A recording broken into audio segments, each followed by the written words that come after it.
Hi, hello. Once again, we are in business to audience.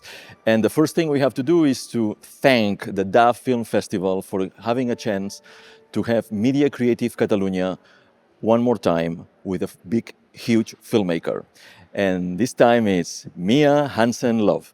Welcome for being with us this morning. Congratulations for the award you're going to get tomorrow. Thank you. And we are straightforward.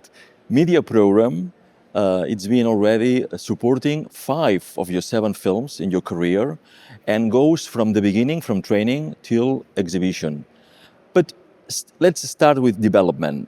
How important for you when you're creating a project in the development process, which is the aspect that for you it's crucial? Regarding that could be maybe the casting, maybe the scenario, the script, maybe the locations, maybe, which is the thing that for you it's crucial when you are developing a project? I write my film alone, so this is a very lonely, this is a process where I'd like actually to just be alone and be quiet, and not have to talk to anyone else. So that's a process that I really enjoy where I really enjoy being on my own. And then once the film is written, well, I guess every film has different, needs.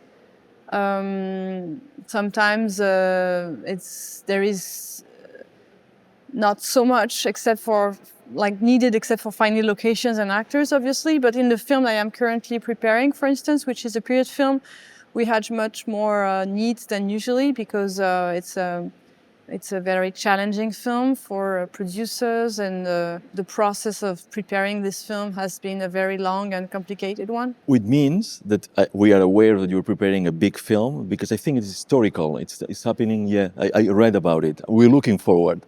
Then, talking about financing, it's how important it's for you when you are, as a filmmaker, to reach the money that you need through your producers, and how important is co-production, because for Europe, basically, the future of the European cinema is about co-producing.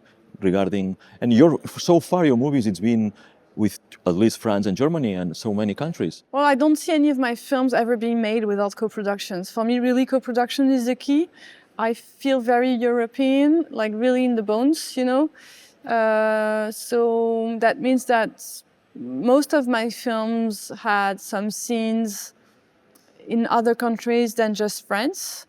Almost all of them, actually, except maybe 1 or 2. In most of my films, and that is true since I ever started making films, you would have some scenes in other European countries. I think it has to do with my background. I feel in a way much more European than just French. And so I've been always, my mind has always been set in a way that I'm drawn to working with other countries and having co-producers. In the film I'm working on now, we have maybe 8 European countries involved, but that's really quite extreme. But I love this way of working. I love working with other countries and not being locked in just the French territory. That gives me a feeling of freedom and allows me to explore other cultures, other way of working. I just feel like I have more space, basically. You mentioned that because your movies are being distributed through media in so many countries, which is very, very good. But now the question is, the ecosystem is changing. Now audience looks like are moving into platforms and consuming not in the theater. Which is your opinion regarding supporting the traditional channel, let's say distributors, sales agents, and theatrical screens, rather than going towards the future that it's everyone at home on platform? Because European movies are quite different from the blockbusters. It's difficult. I cannot deny the reality of this. It's obvious, I can see how the relationship of audiences have changed with films and how much more people would rather stay at home and watch a film on Netflix rather than go out to the theater.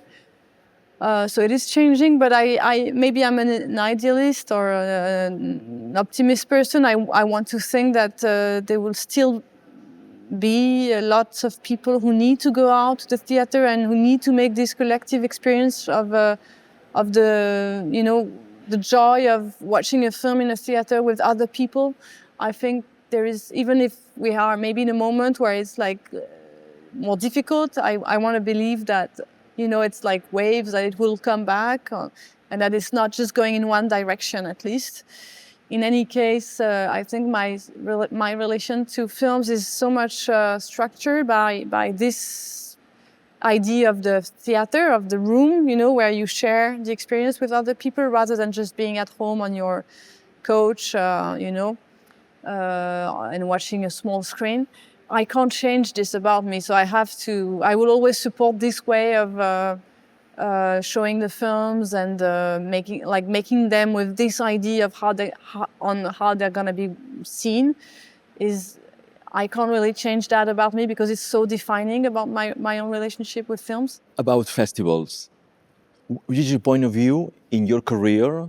Which is the match point about being in festivals and blooming your name to reach to the audience? Yes, of course. I mean, festivals are more important than ever for auteur films because of what we just spoke about, because of how the relation to theater has changed and how much more people don't go through the theaters anymore. I think we need films to be an event.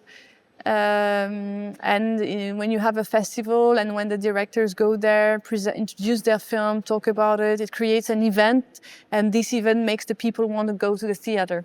So I think it's so difficult today to release the sort of films that I do and other directors do, that we need to support the people who are still brave enough to release our films, you know, the distributors.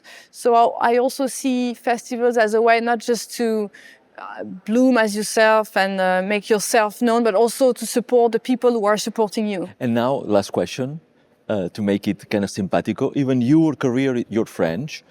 Your family comes from Denmark.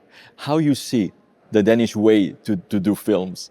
So my mother is French. My father was half French, half Danish and Austrian. What I'm saying here is that I feel as Austrian as Danish. It's like really both. But I probably have a stronger relation to Austrian cinema than Danish today.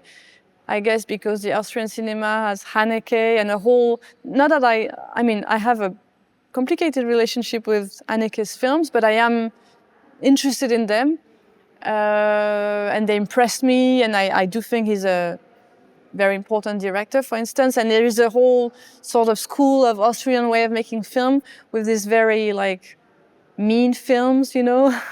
Like, I mean, there is a certain violence and a certain hardness about Austrian cinema that I find very interesting, you know, intriguing, and that says something about Austria today. Denmark is a different thing, and there are Danish directors who I am also interested in, and Lars von Trier would of course be one of them, although he doesn't make any films anymore, unfortunately. Thank you so much, Mia Hansen-Løve, for being with us in this business to audience. And for all of you, thank you to the D'A Film Festival for allowing us to have Mia Hansen-Løve. And if you want to know more about European filmmakers, check on our YouTube channel. Thank you.